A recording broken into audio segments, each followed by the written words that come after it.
Hi, magandang araw po. Umarbes po ako ngayon ng hinog na bunga ng aking mga tanim na siling labuyo, ano?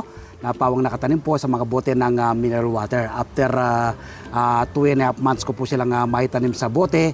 Yan po, makikita po ninyo, no?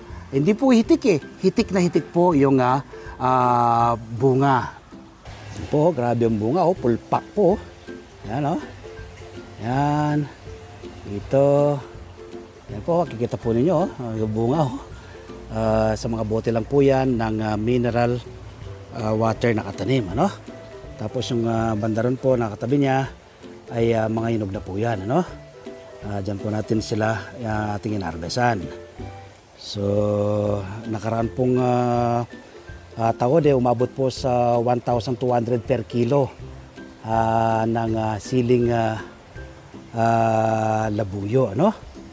Ko pong sinasabi bakit ka pa bibili kung pwede naman po kayong magtanim tulad po ng aking ginagawang pagtatanim.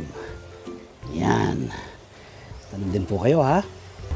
Nawa po mula ng araw na mapanood nyo ako, magtanim na rin po kayo ng yung sariling tanim na sili. Ano po makukuha po ninyo kapag kayo nagtatanim ng sariling pagkain tulad po ng sili? Una po, makakatipid ka. Pangalawa, masustansya sa pagsasalo ng buong pamilya. At pangatlo, makakatulong ka sa pagpreserba sa ating inang kalikasan. Kaya po ako umarbes ngayon, gagawa po akong masarap at masustansyang hot chili sauce. So, salamat po. Happy farming and God bless.